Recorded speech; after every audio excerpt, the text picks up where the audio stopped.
मेरी प्रतिक्रिया है कि जो घर का भेद बाहर में जाकर के निकालता है वो घर का घरेलू कहा नहीं जा सकता। भारत के चीज़ को वो विदेश में कहते हैं, ये एंटी नेशनल उनका काम है, उनको ऐसा नहीं करना चाहिए। तो नेता अपोजिशन है ये हैं, पार्लियामेंट में बोल सकते हैं, अमेरिका में जाकर बोलने का क्या उचित है दूसरे के यहाँ। अगर ऐसा करते हैं तो वो घर के भेदिया माने जाएंगे। एकदम हम चुनाव यहाँ लड़ेंगे। हमारा राष्ट्रीय अध्यक्ष से असेसमेंट करवा रहे हैं, एक ग्रुप काम कर रहा है यहाँ पर, कौन कौन सीट पर हमको बनता है उन सीटों के बारे में हम अपना दावा एनडीए में ठोकेंगे।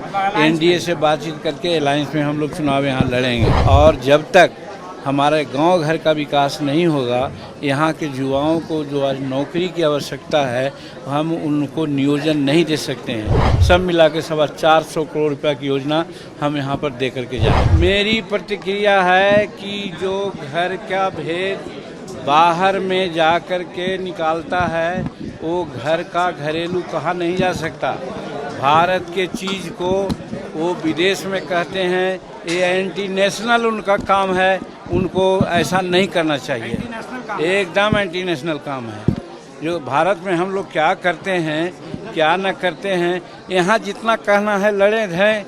तो नेता अपोजिशन है ये हैं, पार्लियामेंट में बोल सकते हैं, अमेरिका में जाकर बोलने का क्या उचित है दूसरे के यहाँ।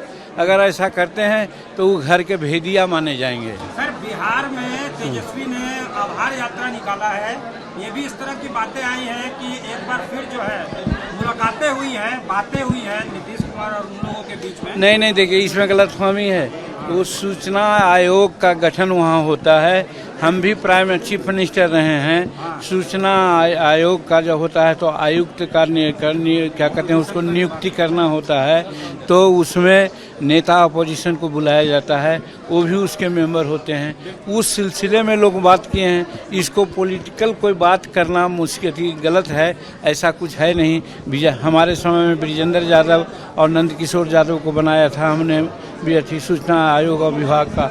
आज विजय कुमार चौधरी बने हैं और फिर नेता अपोजिशन बने हैं, ये उसके मेंबर बने हैं। तो ये तो एक नॉर्मल प्रक्रिया के तहत में मिले हैं, इसकी राजनीतिक कोई अर्थ नहीं होना चाहिए। झारखंड में कोई एक्सपेंशन का प्लान, झारखंड में कोई एक्सपेंशन का प्लान, हम पार्टी का कोई एक्सपेंशन का प्लान, क्योंकि यहाँ पे एकदम हाँ, वो चुनाव लड़ना चाहता है, विधानसभा चुनाव यहाँ होना है। एकदम हम चुनाव यहाँ लड़ेंगे।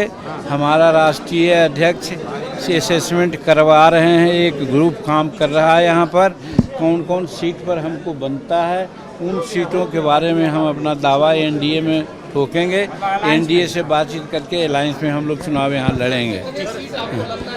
अब ये सब हम बात आपको नहीं कहेंगे, इस पर हमारा स्ट्रेटजी है, वो अंदरूनी है, उस पर हम लोग एनडीए में बैठ करके बात कर लेंगे। एमएसएमई के कार्यक्रम में आए थे, क्या कुछ संभावनाएं हैं? एमएसएमई का जहाँ तक सवाल है, जो एमएसएमई विभाग है एक गरीबों के लिए विभाग है, और जब तक हमारे गांव घर का विकास नहीं होगा, यहाँ के युवाओं को जो आज नौकरी की आवश्यकता है हम उनको नियोजन नहीं दे सकते हैं। इसीलिए यहाँ आकर के हम लगभग 500 करोड़ रुपया की योजना कई शिलान्यास किया है और घोषणा भी किया है, जिसमें बोकारो का टेक्नोलॉजी सेंटर भी एक है। फिर उसके अलावा देखिए एक रैंप होता है, रैंप परियोजना के तहत 70 करोड़ रुपया हम यहाँ देने की घोषणा किया। फिर झारखंड में क्लस्टर होता है, 4 गो क्लस्टर बनाने की बात किया है जो 120 करोड़ का होता है। उसी प्रकार से हम लोग यहाँ पर एक्सटेंशन सेंटर बनाने की बात किया है, वो 3 गो बनाना चाहते हैं, वो 30 करोड़ जाएगा। सब मिला के 425 करोड़ रुपया की योजना हम यहाँ पर दे करके जा रहे हैं।